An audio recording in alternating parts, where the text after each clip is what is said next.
Praise. Praise. Losing my voice. And you've been like shouting, United! But at least we move up. From third place, second place. Yay! Congratulations to the first place.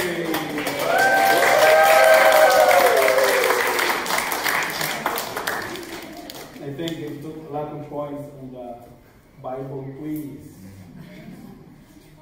By the way, before I forget, I know we've been busy here, so some of you don't have internet. There are two couples who celebrated their anniversary yesterday. Let's congratulate Larry and Anna.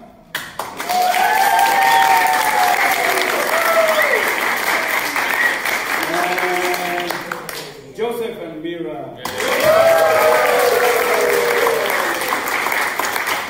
And if anybody has been celebrating your birthday throughout the weekend, just raise your hand. No? Okay. Oh, yeah.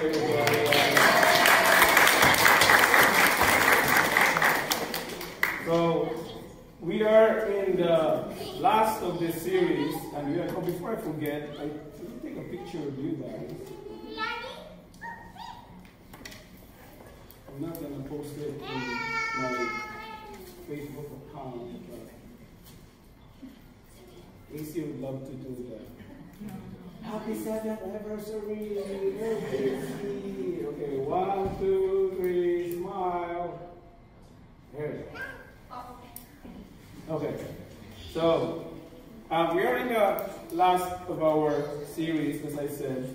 And do you recall the first message that we got on Friday evening? A God of no rivals. So session 1, we talk about how our youth, our teens, are leaving from the church. It's like 80%, the moment they hit second year of college, the moment they hit age of 18, I am free, they're gone, goodbye church. That's a reality. That's what we learned. And then on lecture 2, what did you remember? Give him your heart. Give him your heart. That's when we talk about biblical worldview. Okay? That's when we talk about we need to have a good, solid, biblical worldview. Otherwise, whenever we make decisions, how we behave, how we react to the situations around the world, we will just blend in if we don't know what the Word of God says. What was lecture 3? Teach the Word at home. That means it's our responsibilities as parents to teach the Bible at home. Don't leave it to the youth leader.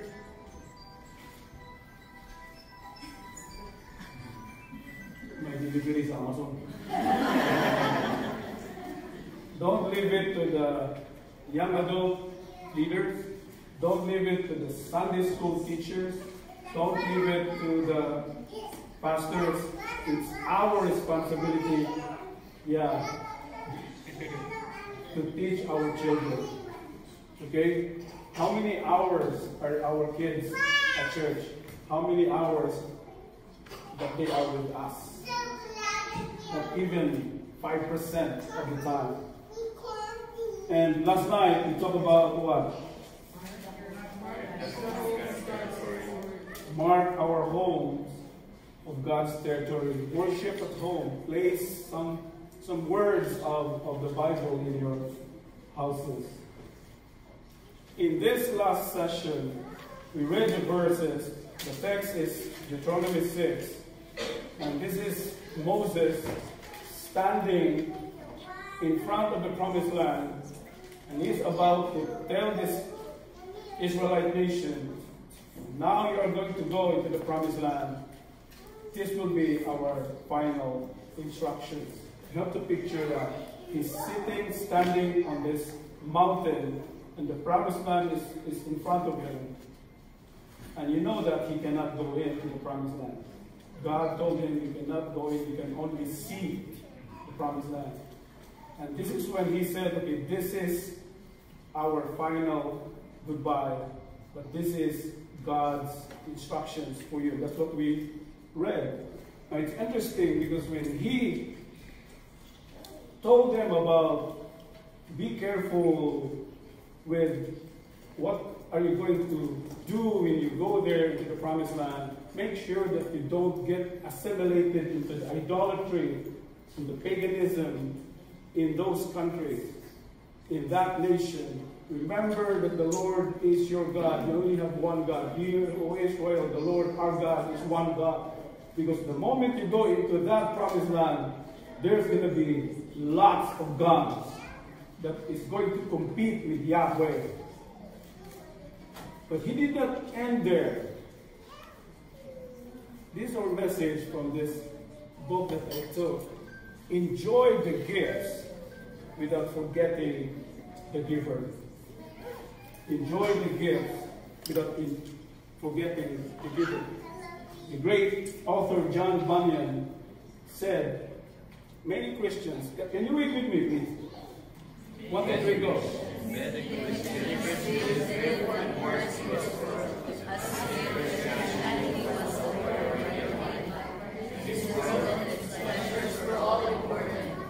When indeed the things of this world are fleeting, and Christianity is the one thing within you most. Verse 12 that we read earlier, Moses said, God said through Moses, be careful that you do not forget the Lord who brought you out of Egypt, out of the land of slavery. Now it is interesting that as Moses stood, as I said, before the people, preparing them to enter the promised land, he did not only remind them about paganism and idolatry that they will be encountering when they go into this new land. He will also warn them about their attitude towards God's provision. He knew that the pull of prosperity would be as great as the pull of paganism or idolatry. The same concept, Jesus used that same concept. This is in the Old Testament. When Jesus came and taught in the New Testament, this is what he said. It is easier for a camel to go through the eye of a needle than a rich man to enter the kingdom of God. Recorded in Matthew, Mark, and Luke. Now the magnitude of this statement is even greater when we know the context behind this before Jesus said this. Because a rich man, young ruler, came to him and asked him, how can I obtain eternal life? And Jesus confronted him and told him this story. And at the end, the young man missed heaven because he was extremely rich. And we hear this as well, taken from the Bible. I think you've heard this as well from many of your readings, that no one can serve two masters. The context is a discussion about serving both God and money. Jesus makes it clear that prosperity is often a hindrance to spiritual commitment. The Apostle Paul later on echoed the same concept in 1 Timothy. The love of money is the root of all evil. I'm going to show you this. Where was that? Is it in there, Sophia? Oh, there you are. Do you agree with that? Or do you agree with this? Who says the first one? Who says the second one? Yes. There you are. Okay. It's very obvious, right? There's already a X there. We have to note there that it's not money that is the root of all evil. It's the love of money that's the root of all evil. God, listen to this. God is not against our having things. He is, however, against things having us. Moses was not calling Israel to forsake prosperity. He was merely warning them not to elevate the gift over the giver. This is a word that we need desperately to hear right now. You have to understand this. We are among the wealthiest people on this planet. Do you know that? You're living in a very prosperous country. Don't ever think that you are poor, because our average income here is a lot higher than most of the countries, third world, developing countries around the world. And we have a tendency, sometimes we equate financial prosperity as God's approval. We say to those who are wealthy, we say, God has blessed his business, or the Lord has really prospered her, not realizing that in some instances, prosperity has become a curse and has driven a gap, a wedge, a hindrance between us and our God. In many ways, it resembles to the church in Laodicea. And Jesus said, I know your deeds, that you're neither cold nor hot. I wish you were either one or the other. So because you're lukewarm, neither hot nor cold, I am about to spit you out of my mouth. And get this, he said, you say, I am rich, I have acquired wealth, and do not need a thing, but you do not realize that you are wretched, pitiful, poor, blind, and naked. Wealth has a mysterious way of driving a wedge between us and God. It has a strange way of driving a wedge between man and his family. I know this personally because it was easier for me and Grace to pray when we were still living in the Philippines than when it is now that we are doing well. When we got married, we had kids, we had a mortgage with Pag-ibig. You know mortgage with Pag-ibig? Yeah. Mortgage with SSS.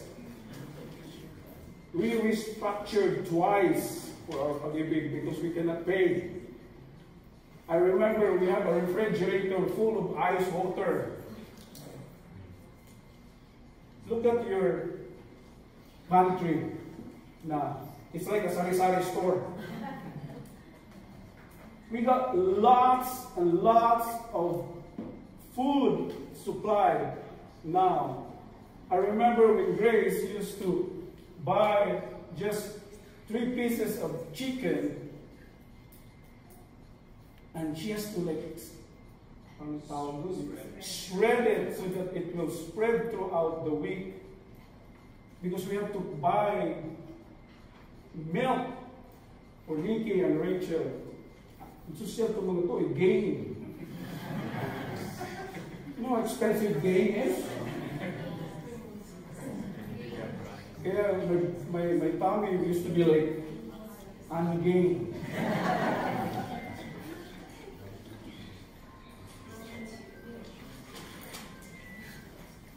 to pray for tuition for our children. I cannot attend our family reunions because we have to travel to Cebu from Mindanao.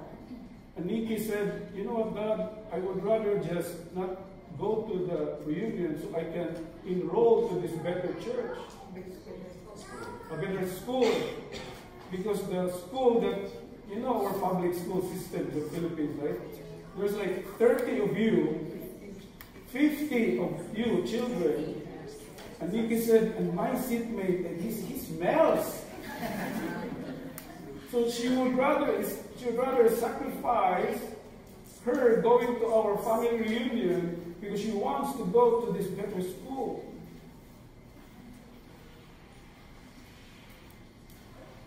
We used to have I think it's also true here, but in the Philippines we call this bawal magkasakit. You're not allowed to get sick because it's so expensive to go to hospital. Rachel she just had her C-section, my youngest daughter, right? I told her, you know what, Rachel, you and your Auntie Nikki were both normal. Because we were praying that, Grace, you have to push. C-section is so expensive. There's not too many C-sections in the Philippines because it's very expensive. Anybody can relate to that? Yes. If we are not careful, we will begin to trust in our resources rather than trusting in God. Isaiah offers this stern warning. Woe to those who go down to Egypt for help and rely on horses and trust in chariots, because there are many, and in horsemen because they are very strong, but they do not look to the Holy One of Israel nor seek the Lord. This is the situation we are in right now. If you have been an immigrant to Canada for some time, you know the difference. I think there's only one person here who is not an immigrant. Every one of us came from somewhere. See Michael, because Michael is a true Canadian. Born and raised in Newfoundland, NFL, Newfoundland and Labrador. We sometimes call it Newfoundland, but they say it Newfoundland. All of us, except maybe those who were born here, our second generation, right? So we know the difference, the hardship that we went through. But God is not opposed to prosperity. Amen? Amen. God is not opposed to prosperity. There are many truths to be discovered in Deuteronomy 6. And God never said, do not prosper. Here's what he said: when the Lord your God brings you into the land he swore to your fathers, to Abraham, Isaac, and Jacob, to give you a land with large, flourishing cities you did not build, houses filled with all kinds of good things you did not provide, wells you did not dig, vineyards and olive groves you did not plant, then when you eat and are satisfied, Moses was telling them, there will come a time that you will be enjoying the prosperity that God gave you.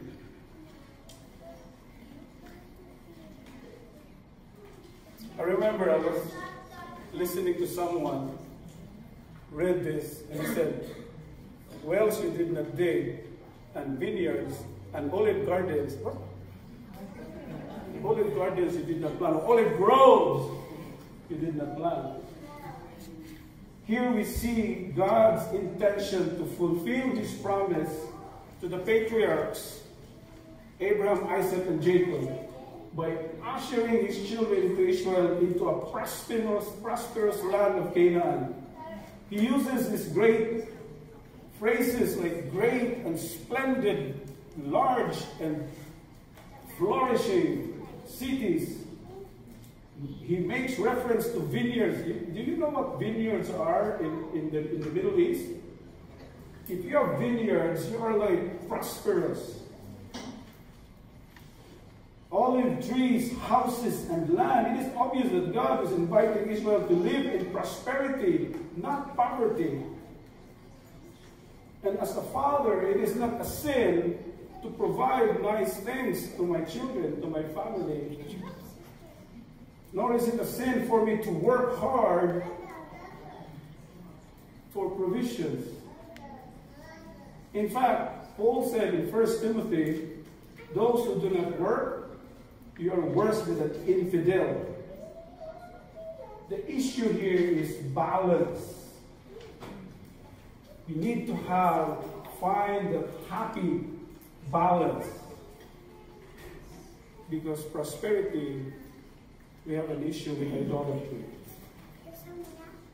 The warning from prosperity in verses 12 to 15 is as frightening as the warning about idolatry.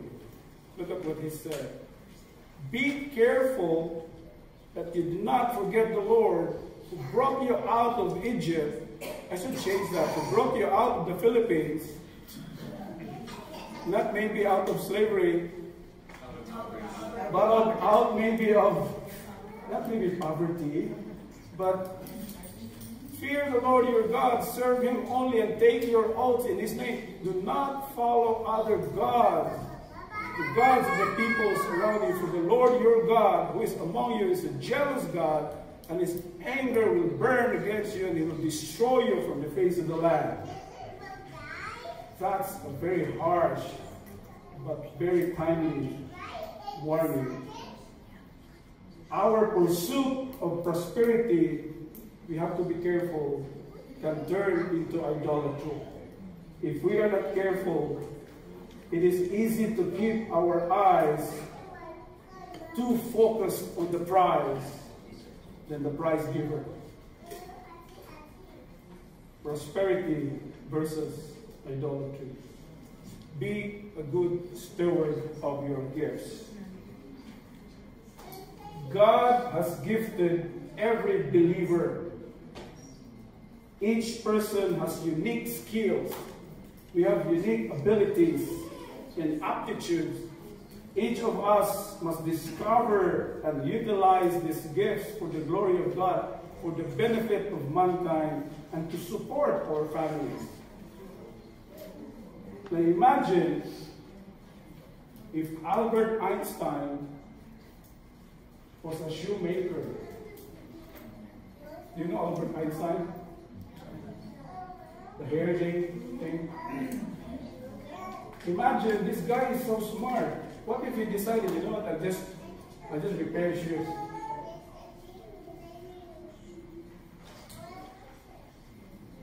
He discovered his gift, developed the theory of relativity, and all these other discoveries that God just gave him. Remember Jose Rizal. You know who Jose Rizal is? Yes. Okay. Philippines national hero. Imagine if he did not decide to travel to Europe and gain education. He could have not known that the Philippines was under this 300-year rule. But when he gained that, it opened his eyes, and he came back and said, we need to be free from this. He became a doctor. Think about that. 1800s, you're a doctor. Not even one of us here is a doctor yet. What doctor? Imagine if Michael Jordan and Tiger Woods decided to be fishermen. I'll repeat that. Imagine if Michael Jordan, Tiger Woods, or maybe Kobe Bryant decided to be fishermen. We could not have 2 3-peats by the Chicago Bulls. We could have not seen the greatness of Tiger Woods in that golf course. That means discover your gift and be good at it. If you are a nurse, be the best nurse ever. If you're a plumber, be the best plumber ever. If you are whatever God is calling you, be good at that, because that is God's gifting to you.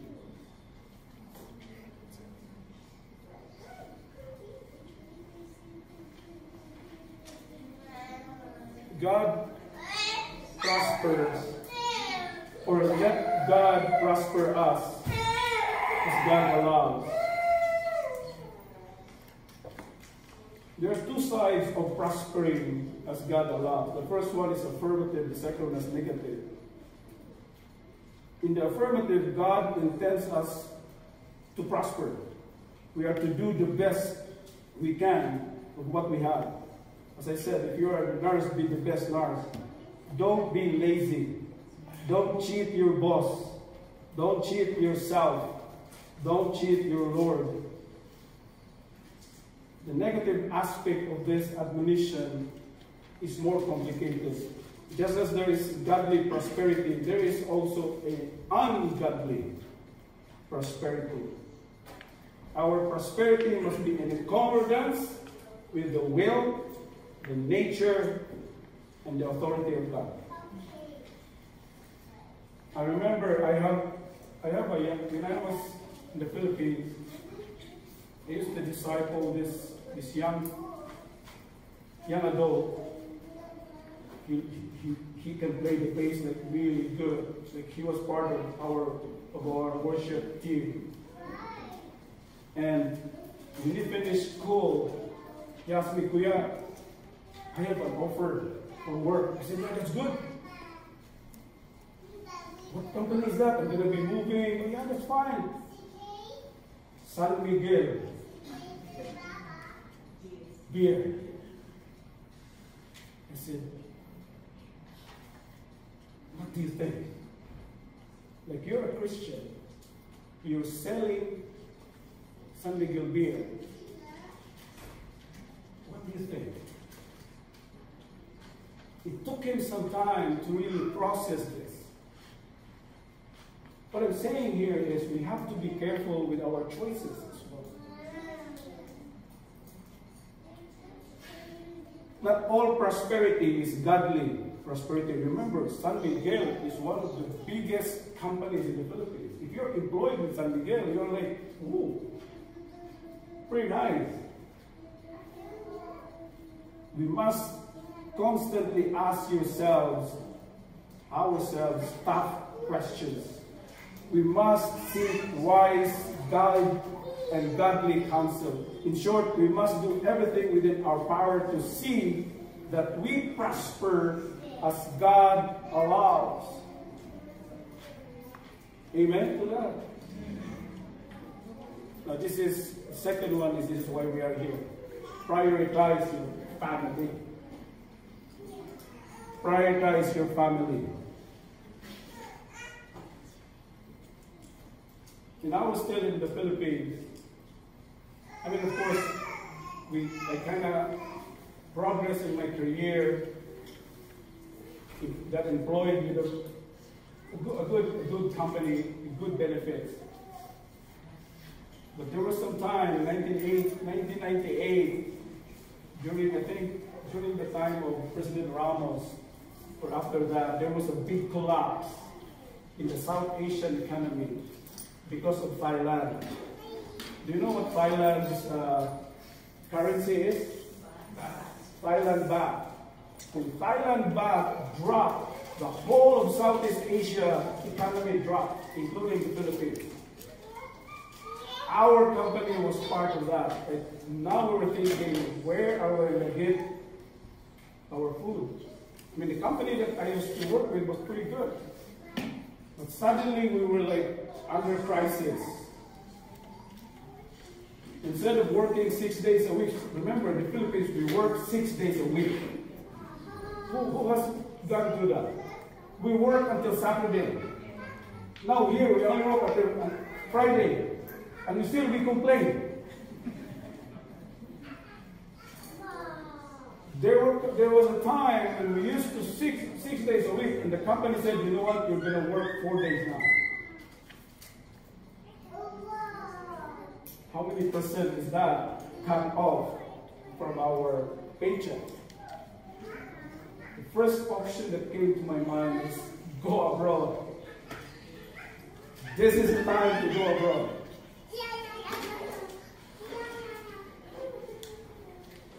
And what I'm not saying that it's wrong for many of you who went abroad by yourself, leaving your family. But you know the effects of that. That was our first plan. I will go abroad and leave the kids and Grace at home.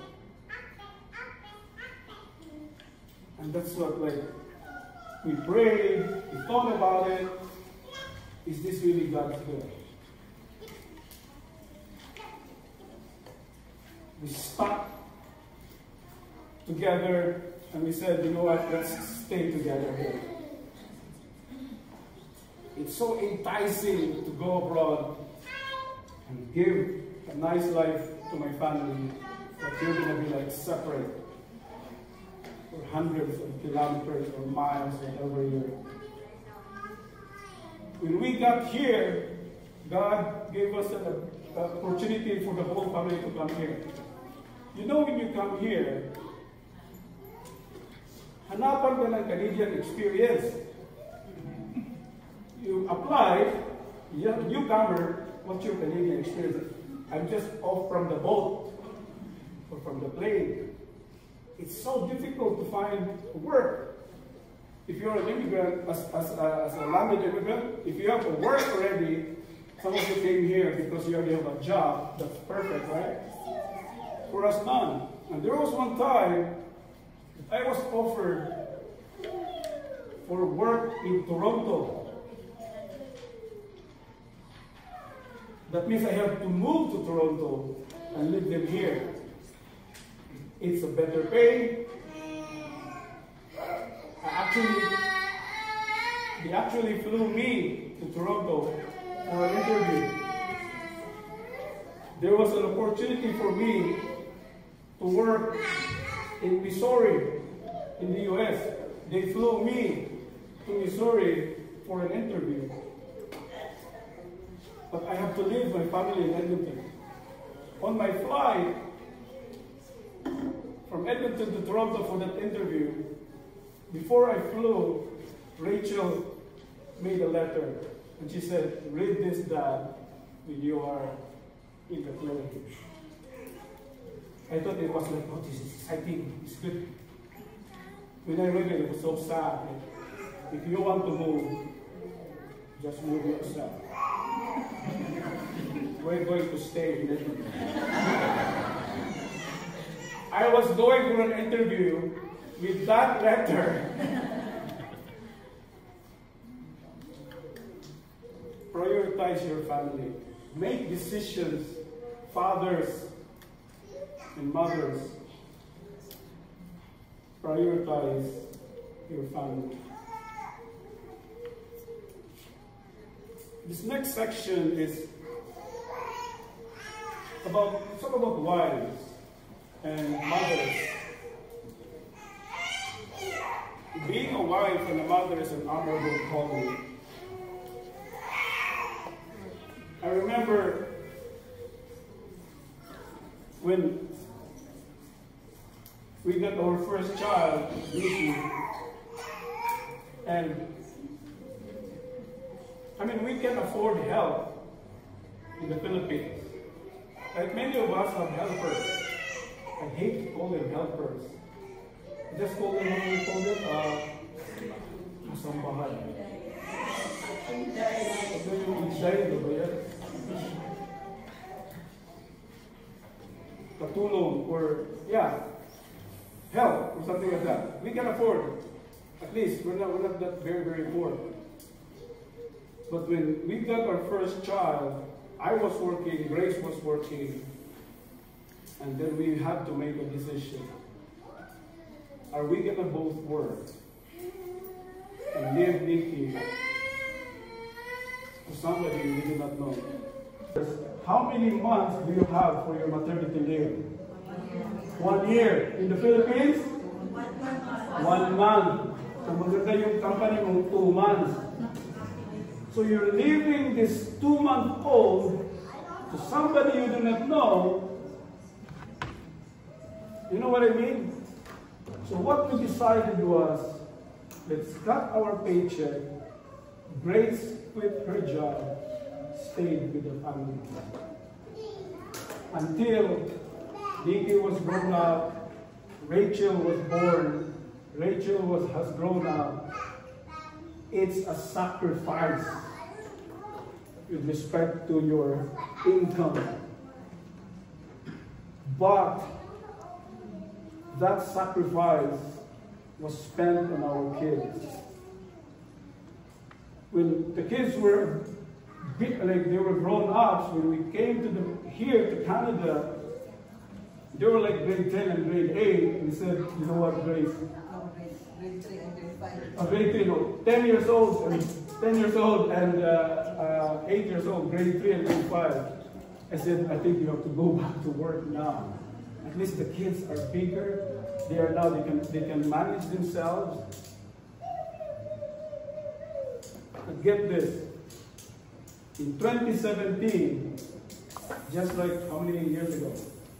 8 years ago. Grace got laid off. And that was the year that we were sent to plant this church. I said, are you going to look for work? I said, do you think we can live with my paycheck? And Rachel said, you know what, Dad, Mom, I think you can live with Dad's paycheck. So ever since, Grace has not worked. To help me as a full-time worker and a part-time pastor. To help the church, to help everyone some way or the other. Sacrifice for the benefit of our family. Why? We only got one shot of parenting. Parenting is a tough job. We have a limited amount of time to accomplish a lifetime of work. When the time comes, it will nearly be impossible to undo that were done badly or redo things that were missed. Surely we have a relationship with our children, but most part of it may have been lost. I don't know about you, but I would be on my knees to take advantage of every opportunity, every teachable moment with my children, my grandchildren.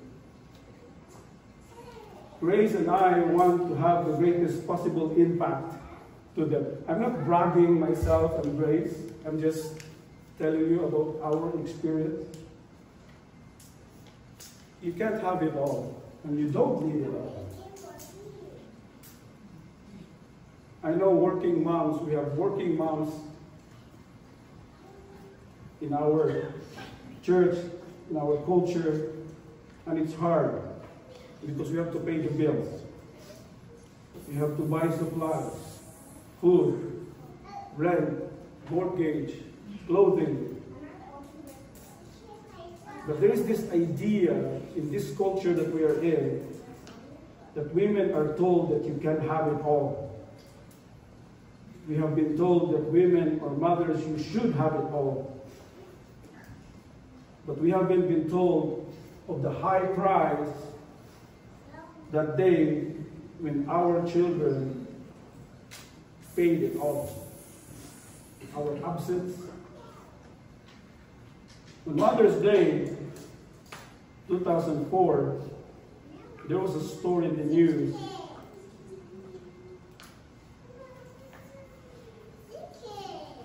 One-third of working mothers interviewed are dissatisfied with the balance between work and family life. 53% they said they missed at least one major event in their child's life because of work in the past year. Nearly half said they're preoccupied with work while at home, while many say they often work weekends. That's from careerbuilder.com.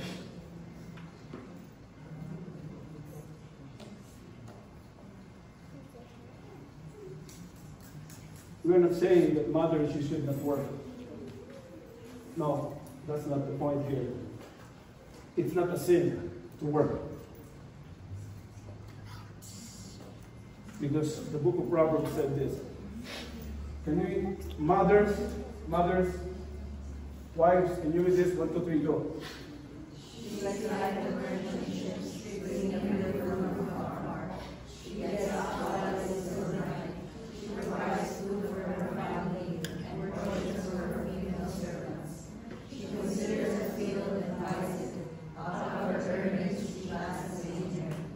She sets about her work vigorously.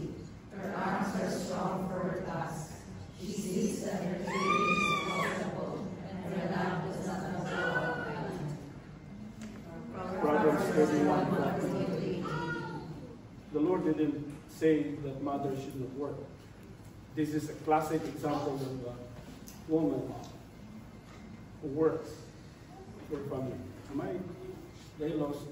Can you hear me? No. Yes? No sila, tapos no? Yes kayo din. Ano yun?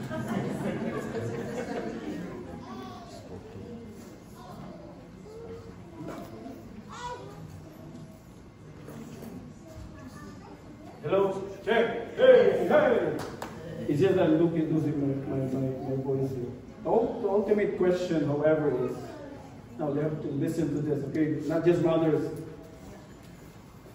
Are we both working because we have to, or because we think our house is not big enough? Are we working because we have to, or because we don't think our house is big enough? Are we working because we have to, or because our car is not the latest model that's out there? Do you want 28 luxury cars? Alam nyo ah. DPWH is the key. Are we working because we have to,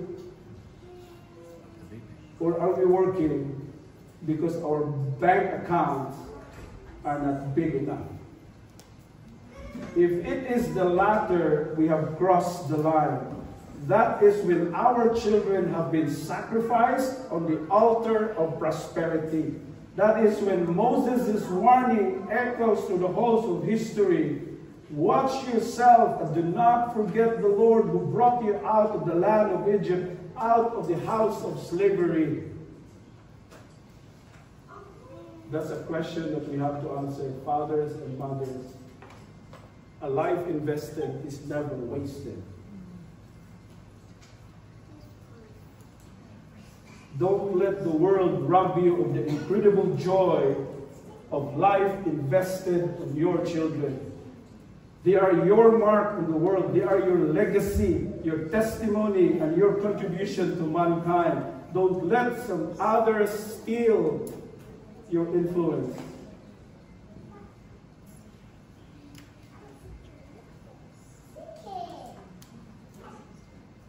And this is a check for us, for me, for Grace, for any of the parents here.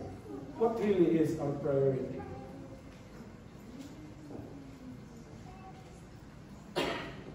We heard a lot of stories of parents missing so much because of chasing a career or anything else.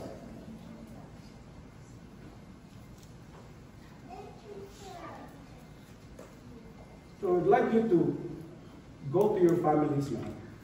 Sit down. Ask them if they think they spend enough time, if you spend enough time with you. Let's rearrange this room here. Go to your families. Answer this question. If you don't have a family, go with somebody who is your friend.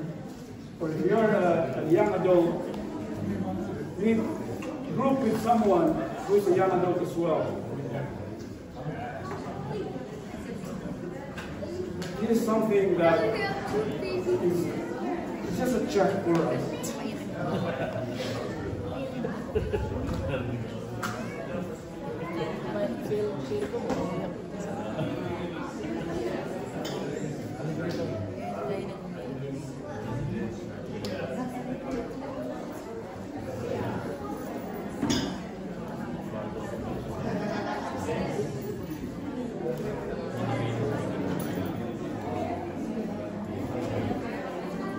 Can you group together with your families?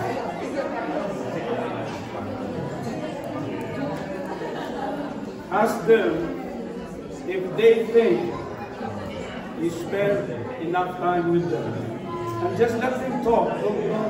Just let them be honest. There's no right and wrong here. We're all learning here.